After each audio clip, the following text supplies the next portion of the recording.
Yo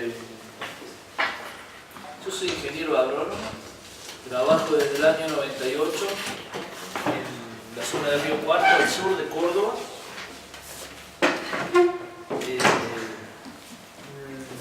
La profesión me fue llevando de a poco hacia la agroecología.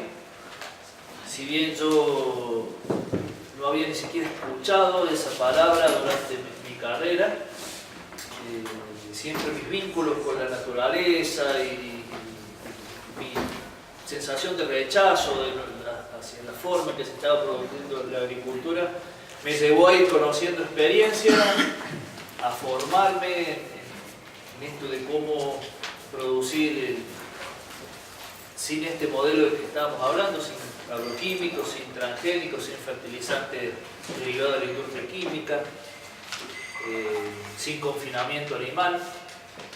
Y bueno, hace desde entonces que estoy trabajando un poco en esto. Vengo a traerle, si bien soy profesor de la universidad, no vengo a hablarle desde la academia, sino más bien desde la experiencia, que me parece que es mucho más útil, por lo menos desde mi punto de vista, ¿no? Yo he aprendido, gran parte de mi formación se la debo a la academia, pero mucho más todavía a mi trabajo con agricultores. Proyecto pues traigo muchas fotos, porque la gente siempre cree que estos campos existen. Entonces, cuando uno habla con colegas, la mayoría de mis amigos son ingenieros agrónomos, hemos estudiado juntos y todos trabajan en la agricultura convencional, digamos la de agroquímicos y transgénicos. Yo me llevo bien, me llevo bárbaro, comemos juntos, no tenemos una relación de amistad que trasciende eso. Y a veces me gusta salir a recorrer campos que trabajan ellos o llevar gente a los campos que trabajan todos. Y bueno, esas son algunas imágenes cuando uno va a los campos que hacen agroecología, y lo vamos a llamar así para resumir de alguna manera una gran diversidad de actividades que va desde la agricultura orgánica de certificación y exportación hasta la agricultura del pueblo originario. Pero se ve esto, ¿no? Se ve mucha vida. Ahí puse algunas fotos con algunas actividades y se ven campos que son rebosantes de vida. Yo diría que esas tres cosas son lo que distinguen. Después mucha variedad adentro. No se usan agroquímicos, no se usan transgénicos y no se usa el confinamiento animal, que es algo de lo que me parece que no se ha hablado demasiado, pero terrible también, porque la forma en que estamos criando los animales ha llegado al límite de crueldad que realmente tendremos que pensar bastante más en por qué y para qué estamos haciendo eso, ¿no? Trabajé en cambio rural, en realidad inicié un grupo de productores agroecológicos hace 10 años. Marqué ahí en el mapa de mi provincia los campos que al menos permanecieron 2 años trabajando en ese grupo. Algunos se fueron, ¿sí? Algunos se fueron en muy poco tiempo. Participaron 2 o 3 meses y se fueron. Por un montón de motivos que si quieren después los conversamos, ¿sí? Pero bueno, yo trabajé 6 años coordinando un grupo de productores que está, digamos, al centro oeste de la provincia de Córdoba. En un programa de vista, yo era monotributista, le facturaba a vista, asesorando a campos que algunos ya eran agroecológicos y otros estaban en una transición, intentando ser. En una metodología muy interesante que era, entre todos, tratar de encontrar soluciones. El grupo ya lleva 10 años, yo a los 6 años dejo porque empiezo otra carrera que es un doctorado. Hice mi doctorado en la Facultad de Ciencias Económicas y si bien sigo vinculado con el grupo y a través de un proyecto de investigación, estamos investigando algunos campos, para hacer mi tesis doctoral, en mi doctorado dividí la provincia de Córdoba en 4 zonas y tomé 4 campos agroecológicos de cada zona, o sea, trabajé con 16 campos y medí 24 cosas dentro de cada campo.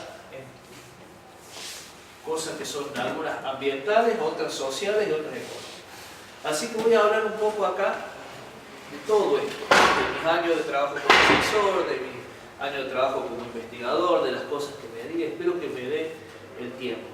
De lo primero que quiero hablar son de los prejuicios que tenemos los que trabajamos en agroecología.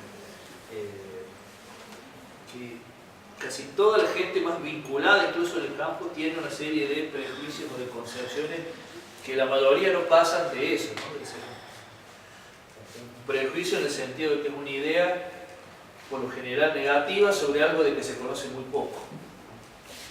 Esto me dicen siempre, usted que trabaja en eso nuevo, la agroecología. Claro, es tan viejo como la agricultura, lo que no significa, en realidad lo nuevo son los transgénicos y los agroquímicos, pero la agricultura 10.000 años fue agroecológica. No significa que tengamos que ahora, en el siglo XXI, usar las técnicas que usaban los egipcios, pero no es para nada nuevo, y algunas técnicas que tienen muchos años son muy interesantes para aplicarlas, no tal cual como se usaban hace 100 años, pero las lógicas que llegaron a hacer esas técnicas son muy interesantes.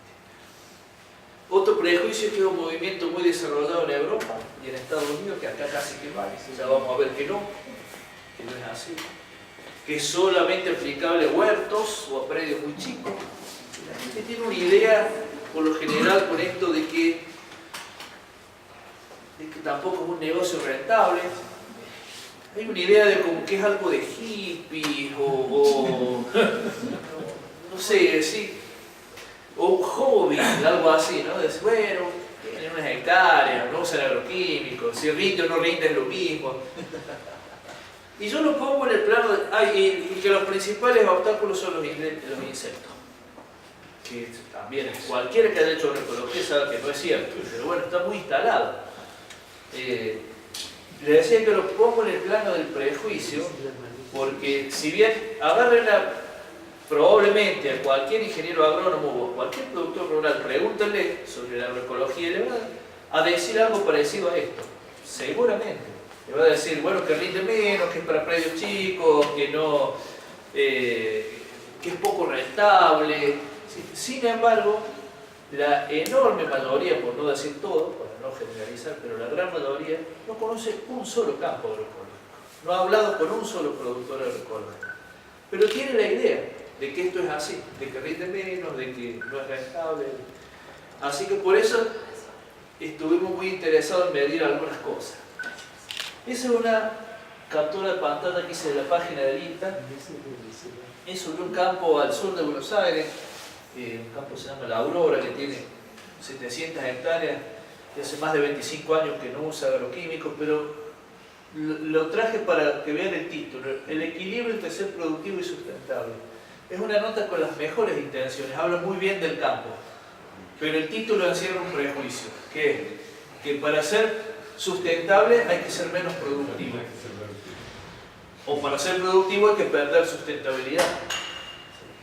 Encierra una visión tramposa de eso, ¿sí? Y con las mejores intenciones, porque uno lee la nota y habla muy bien, han querido hablar bien del campo, pero es muy difícil abstraerse de un prejuicio, porque uno no se da cuenta que lo tiene.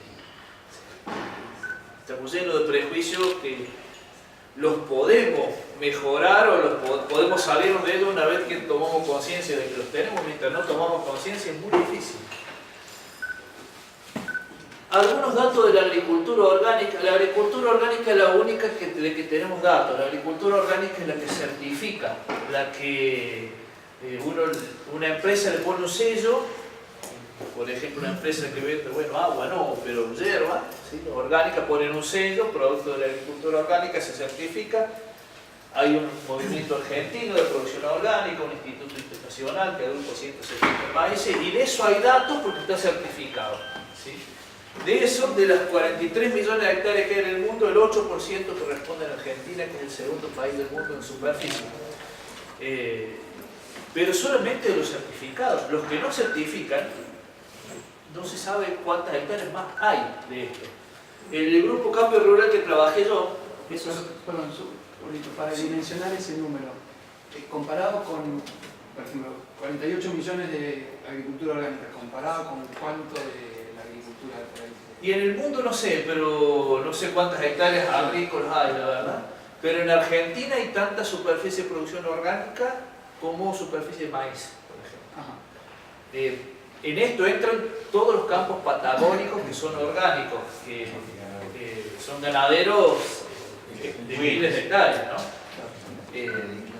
O sea, no es, cuando yo digo agricultura no piensen solamente en el cultivo de grano, sino en el cultivo de grano y la ganadería, la actividad agropecuaria.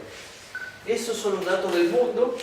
Australia es el primer país con 17 millones de hectáreas, después seguimos nosotros y después recién Estados Unidos con 1 millón de hectáreas menos que nosotros. O sea que hay mucho, también es un mito eso de que acá no está. Tal vez no se conozca, no se lo ha difundido, pero hay mucho. Buenos Aires, por ejemplo, tiene muchísima superficie de producción agrícola, de grano, de cereales y oleaginosa. Es la provincia que más tiene certificada como orgánico. Sin contar todos los campos que no están en certificación. Esa es la evolución, cómo ha ido creciendo a partir de las primeras leyes, la cantidad de superficie certificada, más o menos en los últimos 10 años se ha estabilizado alrededor de las 3 millones y algo de hectáreas. Criando grano, come maíz. La vaca es un animal que evolucionó para comer pasto. En los campos agroecológicos pasa algo tan simple como que las vacas comen pasto. Se han perdido tantas cosas que a veces volver a lo simple parece complejo. Un rumiante que evolucionó para comer pasto. Ese es otro. Son todas fotos de campos que no usan agroquímicos, las que van de fondo. Ese campo debe criar más de 2000 novillos. El bienestar. ¿Alguien conoce un criadero de aves, de gallinas ponedoras? Sí. Y es la máxima expresión de la crueldad animal. El de engorde también. El de engorde también. El que no es de huevo, el de podo. pollo. Sí. Pero por lo menos estar a piso, qué sé yo. Sí, pero ahora ya no tienen. Por lo menos vive bien. Ya no tienen sin luz. Sin luz. La gallina, para el que no conoce, crían de a 4 gallinas en una jaulita de este tamaño. Les cortan el pico porque si no se matan estrellas. Es un nivel de estrés, unos galpones que 200, 300 metros largos, no se ve el final del galpón, es algo increíble. Bueno, este es un criadero agroecológico. Ven que se respetan ciertas condiciones donde la gallina puede caminar, escarbar, hacer vida de gallina. Y sí, ¿qué buscamos esto? Movimiento libre, aire fresco, protección contra el frío, contra la luz, área para reposar, que exprese su comportamiento natural, y no le ponemos hora de luz de más. Vieron que la gallina, para que siga poniendo huevos, se le miente con las horas de luz, se le hace creer que siempre es verano. Sí,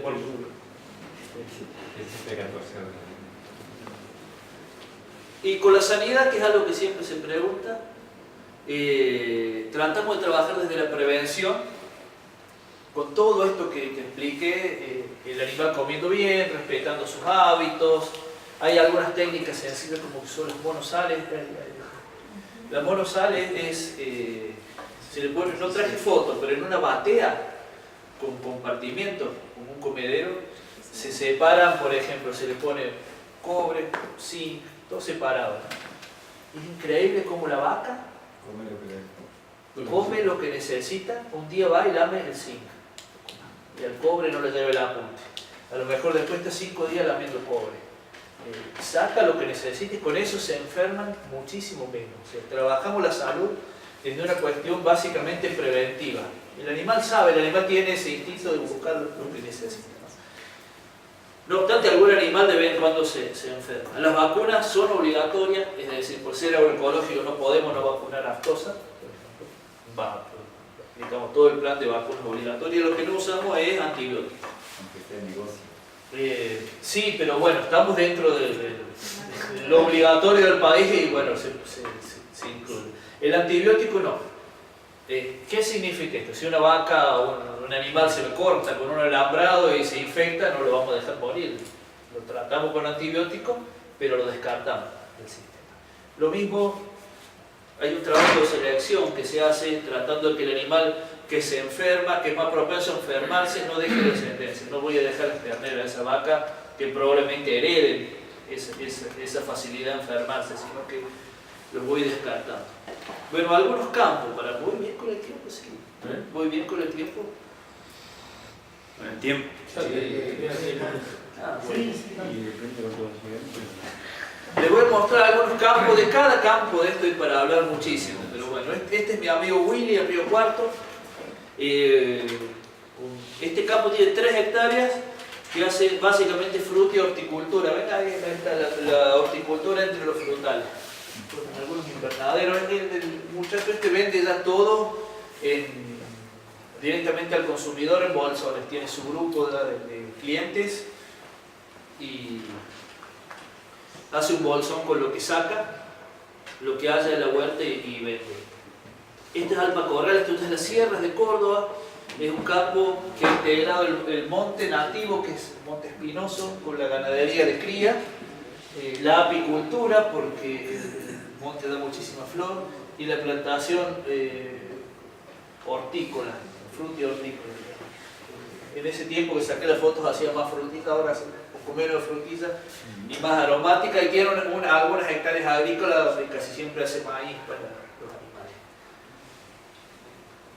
Este es un campo muy interesante. Este campo está en la Delia María, que está al sur de Río Cuarto. Usa un sistema de pastoreo que se llama Voisin, que es francés. El pastoreo Voisin está inspirado en los que crearon el método hace como 60 años ya. Pensaron en cómo los suelos de las grandes praderas del mundo, tanto puede ser Estados Unidos, donde existía el pasto con grandes rumiantes, con los bisontes, o en África, en la sabana africana, con los ñu, por ejemplo. ¿Cómo es que esos suelos fueron pastoreados durante tanto tiempo por esos animales tan grandes y cómo seguían fértiles? Y se dieron cuenta de que eran grandes manadas que se asentaban por poco tiempo y aparecía un predator, los corría y se iban para otro lado. Entonces eran pastoreos cortos y con alta carga. Y eso lo llevan a campo con boyero eléctrico. Entonces, ¿qué significa? Este campo, por ejemplo, tiene 300 hectáreas y tiene 1000 vacas, hace ganadería de cría, son estas muchachas, 1000 ovejas, y ahora largó con la cría de pollo, que son excelentes, el pollo a pasto. Me terminó el último prejuicio, que no el último que tengo, debo tener la estantería llena de prejuicios, pero el último prejuicio que se me desarmó fue de que el pollo a pasto es más lerdo que el pollo de criadero. Y cuando saca a esta gente la primera tanda de pollo, te digo, ¿cuánto tiempo te debo? Y me debo la misma cantidad de días. Nunca me había preguntado, yo siempre pensé que era mucho más lerdo, sin embargo, lo inscribo en la categoría ese de prejuicio, ¿no? Pensé, porque siempre me dijeron que era más lerdo, nada más. Nunca había visto un sistema de pollo criado a pasto. El cerdo al aire libre también tienen ahí, ¿no? Cerdo. Aquí, en este campo, no se oveja. Pregunto, ¿no? Sí, sí. Los pollos ¿Por qué se puede jugar al cerdo? El pollo tiene grano, sí, tiene maíz molido, pero come muy poco maíz molido, y esos jaulones lo corren una vez por día. El pasto es el mismo. Sembraron Alfalfa, 6 pastos, de alfalfa, trigo blanco, cebadita, festuca, pasto ovillo y raigras. Se siembra todo junto por una cuestión de que nunca falte pasto. Si el año viene más seco, si viene más húmedo, si es invierno, si es verano, siempre hay un pasto. Y se va rotando, y de esa manera este campo, que era agrícola, de revolución verde, de transgénico, soja, maíz, ¿sí? Y que en realidad la familia entra en crisis por eso, porque era el campo de los abuelos, y ya habían tomado el mando ya de la generación intermedia, de 50 años, por decirse, ya vienen pidiendo cancha a los más chicos, de 20 y algo, y los padres pensaron en qué campo le había dejado el abuelo, que era un campo ganadero de tambo, y qué campo le estaban dejando ellos a los hijos. Muchos años de soja, maíz, y bueno, y deciden cambiar, y encuentran este método, y hoy están felices con esto. Ya les voy a mostrar los números de este campo. ¿Hace cuántos años que...? Hace 3 años. Sí, sí. Esto es Pueblo Mapa en Villa María, una organización social. hacen agricultura, sobre todo trigo, porque lo muelen y lo venden como harina, tienen huerta, algún criadero de gallinas.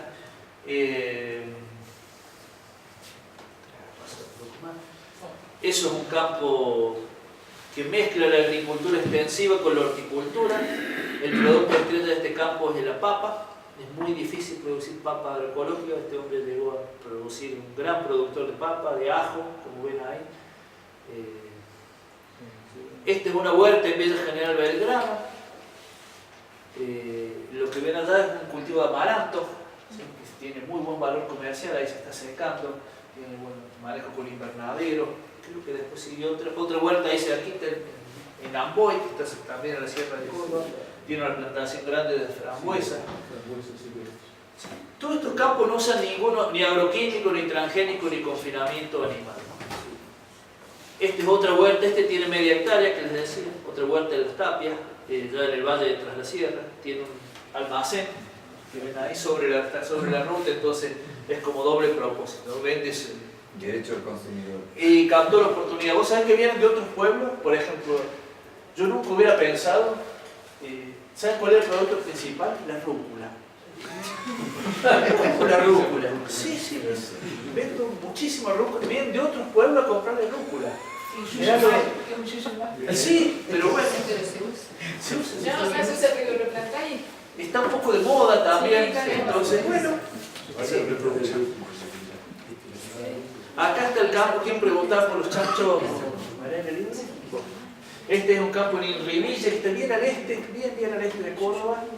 Es un campito chico que tiene la mayor diversidad de animales que yo conocí. Tiene de todo lo que ahí puse algunas fotos y todo criado a campo.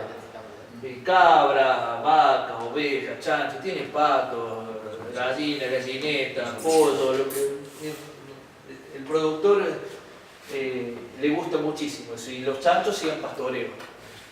Ahí están pastoreando un rastrojo de maíz. ¿Sí? Pero también los hace pastorear sobre la pradera consociada. Este es una esparraguera en alta. ¿Conoce la planta de espárrago?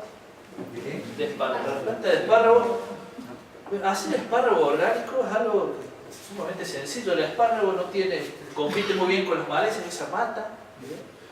Crece 7 centímetros por día. Impresionante cómo crece. Se corta el tallo, lo que se come es el tallo, se pone una raíz que le van brotando los tallos y en ese campo pasan 4 veces por día cosechando. No es que al mismo brote le...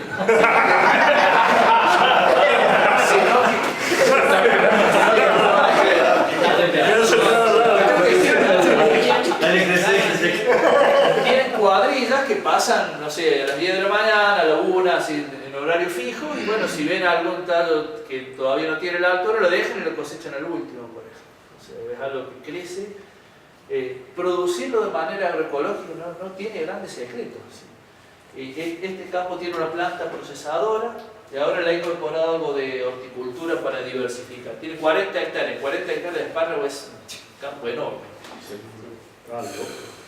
La Matilde, que es un emprendimiento inmobiliario en San Javier, el Valle de Tras la Sierra, es un loteo con campo al medio, que ofrece, puedes hacer tu casa y también podés participar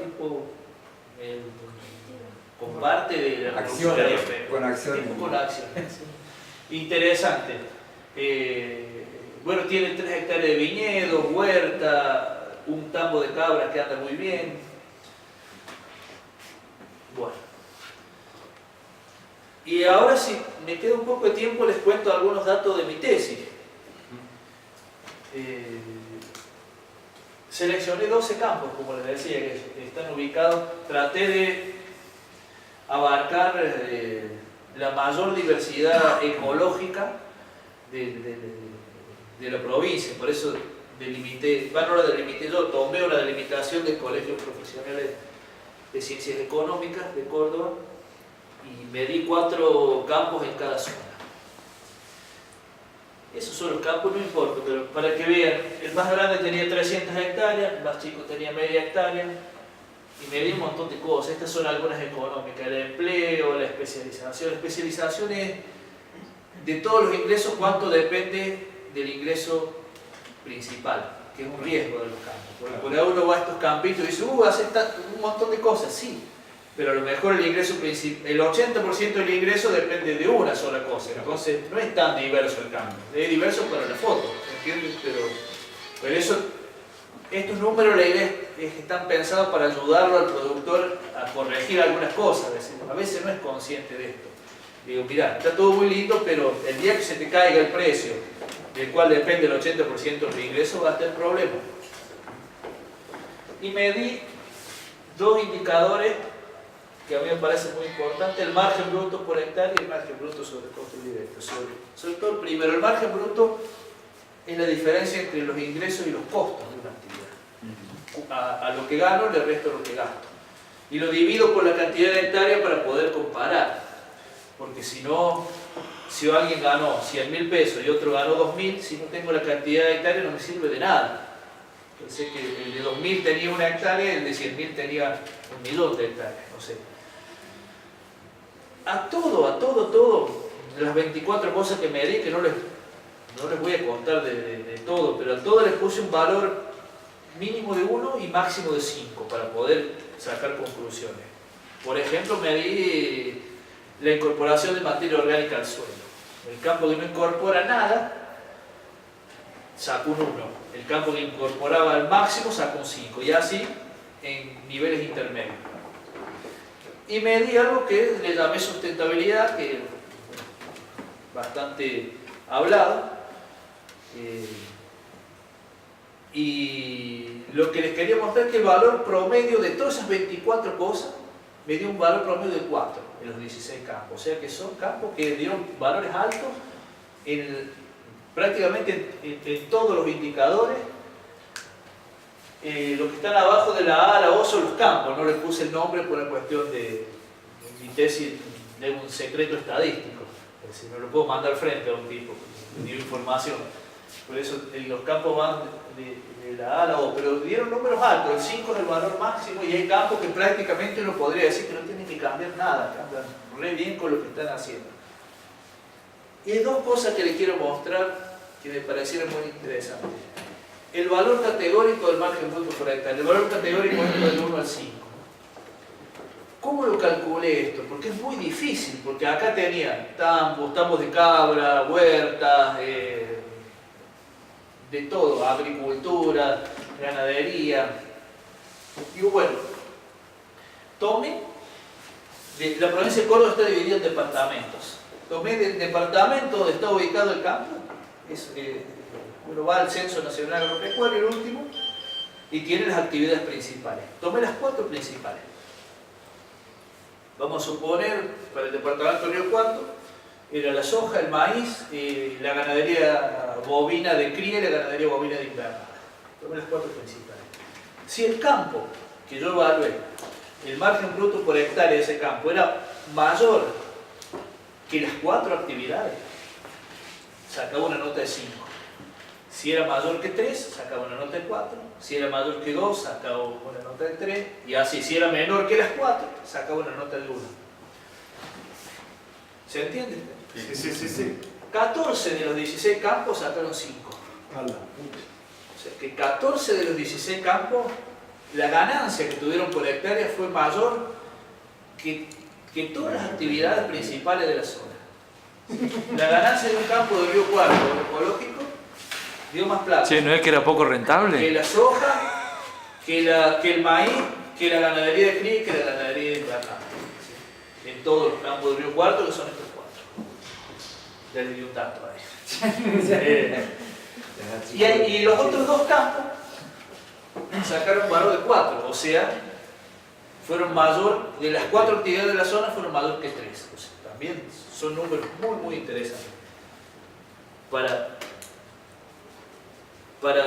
atacar el último mito, traté de ablandarlo un poco. Acá separé los extensivos, que tienen una cantidad de hectáreas más grande, y los comparé con la revista Márgenes Agropecuarios, que es una revista especializada, por ahí alguno le conoce, es una publicación mensual, muy reconocida, que saca los márgenes de la actividad agropecuaria mes por mes. Para el mismo periodo, comparé los campos que había evaluado los extensivos, con las actividades, el margen bruto de esas actividades, de las principales, maíz, sorgo, girasol, La primera conclusión, la primera sorpresa que me llevé cuando trabajo con los datos de la revista Margen Agropecuario es que el principal margen no lo dio la soja ese año, lo dio la ganadería de cría, según la revista especializada. Ganadería de cría ese año dio 1.566 pesos por hectárea para piso. Soja de segunda, 14. Sí, pero fue un año donde fue muy raro, llovió mucho de forma tardía. Pero fíjense, todos los campos agroecológicos que medía extensivos dieron mucho más. Este es el campo que les decía que el que hace pastoreo Guasí. 14.000 por hectárea al año. Sí. 300 hectáreas. Les va muy bien. Les va muy bien. Y bueno, no solo que les va muy bien. Ecológicamente es un campo que está recuperando el suelo que perdió, porque está ganando materia orgánica con todo el posteo animal. 5 millones, 4 millones 200 mil. Y después,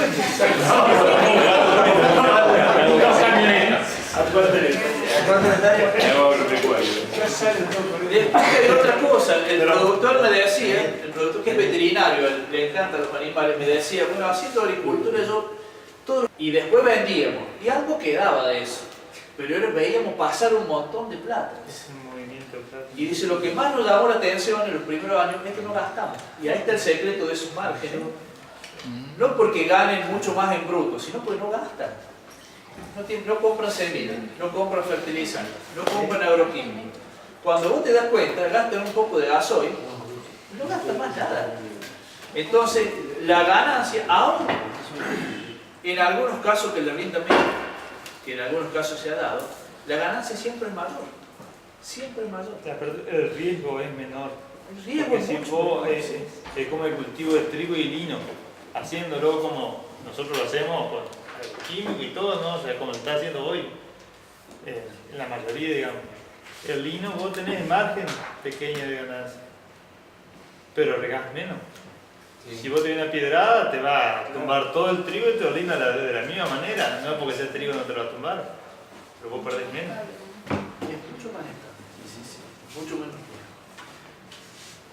Y otro que me pareció muy importante mostrarles el empleo. Y esto es para discutir, pero yo consideré más sustentable un campo que genera empleo.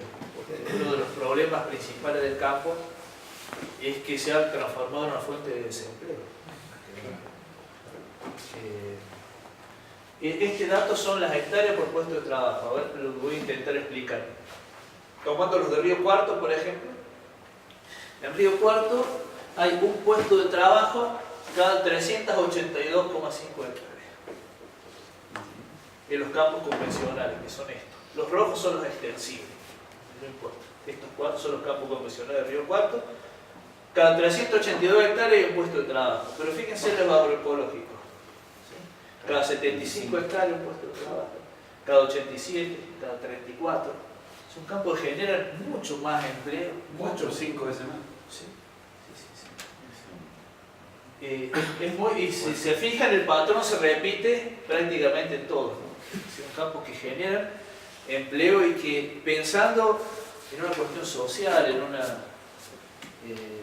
en esto del para qué se hacen las cosas, y tantos problemas de desempleo que tenemos en nuestro país, ¿no? Es cierto, hay otro debate también que se puede dar, que es decir, la gente tiene que querer ir a trabajar al campo, que es algo que se ha perdido. Nos está costando encontrar gente con vocación de trabajo rural. La gente se ha urbanizado emocionalmente, quiere vivir en una ciudad y tal vez prefiere trabajar en un ciber, sin desmerecer el que trabaja en un ciber, pero prefiere estar 10 horas por día metido ahí, que estar 8 horas por día en un campo de estos que son una maravilla, pero bueno. Los valores de empleo también están metidos en el ritmo de agricultura. Sí. El margen de los campos lo saqué incluso, a ver cómo te explico, contando como que el productor se pagara su propia mano de obra por más que no se le pague. O sea, si alguien trabaja solo él en el campo, lo conté como que se le pagara a un empleado, porque si no es como que estoy hay un costo oculto ahí. Sí, sí. Dice precio es. Le puse precio, sí, sí. Un sueldo Bueno. más o menos bueno, ¿no? ¿Eh? Un sueldo más o menos bueno le pusiste.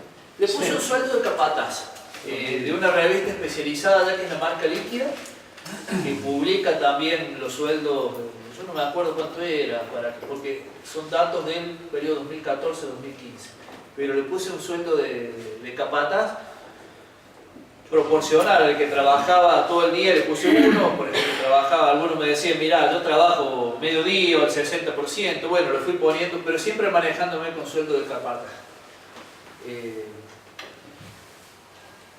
Algunos mensajes para terminar esto y para pasar a las preguntas, ¿no? Sí. El tema de no perder la esperanza de esto, para mí traer estos campos, yo voy a donde me llamen a presentarlo, porque creo que generan esperanza, porque el diagnóstico de los predominantes es duro. Yo veía que de las charlas de esta mañana, que bueno, son gente que sabe mucho y todo, pero uno se queda medio con una sensación de decir, bueno, ¿qué hacemos con todo esto? Como con un nudo en la garganta, ¿no? Y bueno, yo nomás quería mostrar que hay gente que lo está haciendo y le va bien.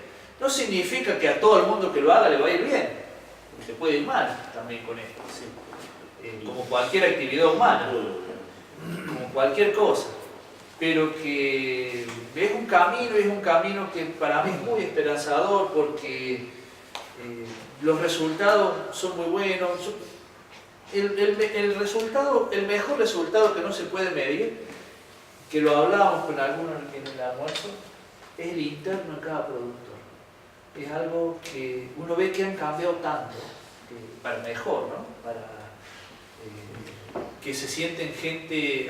Cuando arrancamos con todo esto, tenían una cuestión de aislamiento, de soledad, de falta de reconocimiento, hasta de observación social, de decir, mirá lo que está haciendo ahí en el campo, con los prejuicios, a veces hasta de soledad intrafamiliar.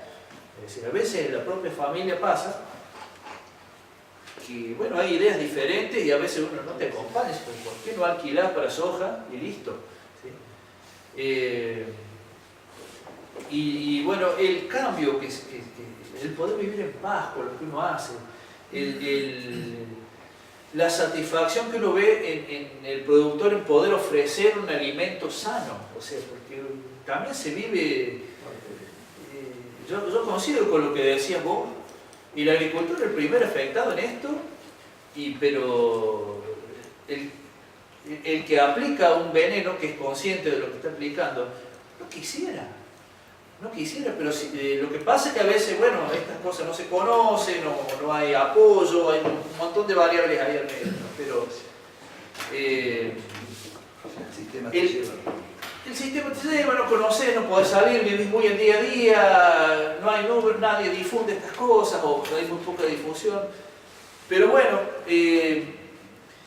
un gran desafío para mí es que estas cosas se conozcan y de a poco que la gente se le vaya animando.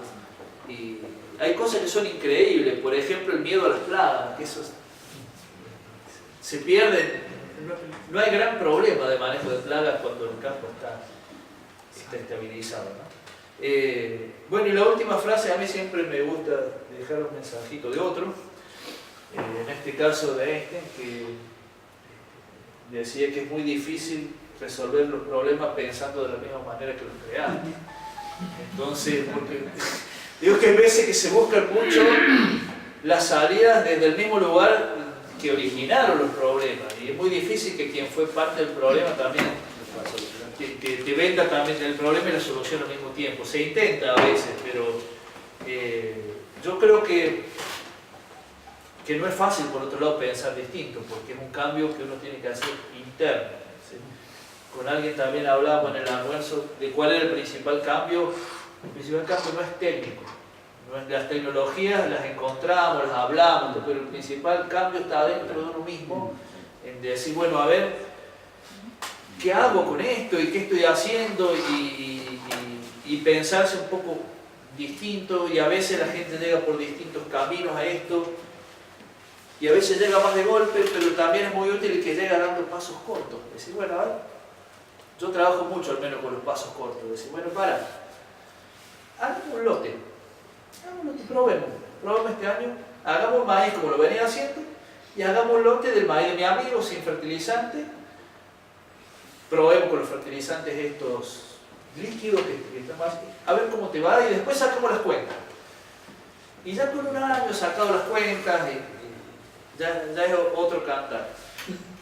Y otra cosa en la que creo es en el trabajo conjunto. Estos productores yo creo que pudieron mejorar mucho porque trabajaron en grupo. Y eso es fundamental, porque de esa situación de aislamiento, de casi soledad, el encontrarse, el trabajar coordinado, el reunirse una vez por mes, llamarse telefónicamente durante ese mes, pedir consejo, pedir opinión de otro. También es cierto que el problema que uno tiene técnicamente, a alguien le ha pasado y alguien lo resolvió en algún lado. O sea, tampoco estamos inventando cosas que no se hayan inventado. Entonces a veces es cuestión de preguntar, de pedir sugerencias. Bueno, muchas gracias y si quieren preguntar, seguimos.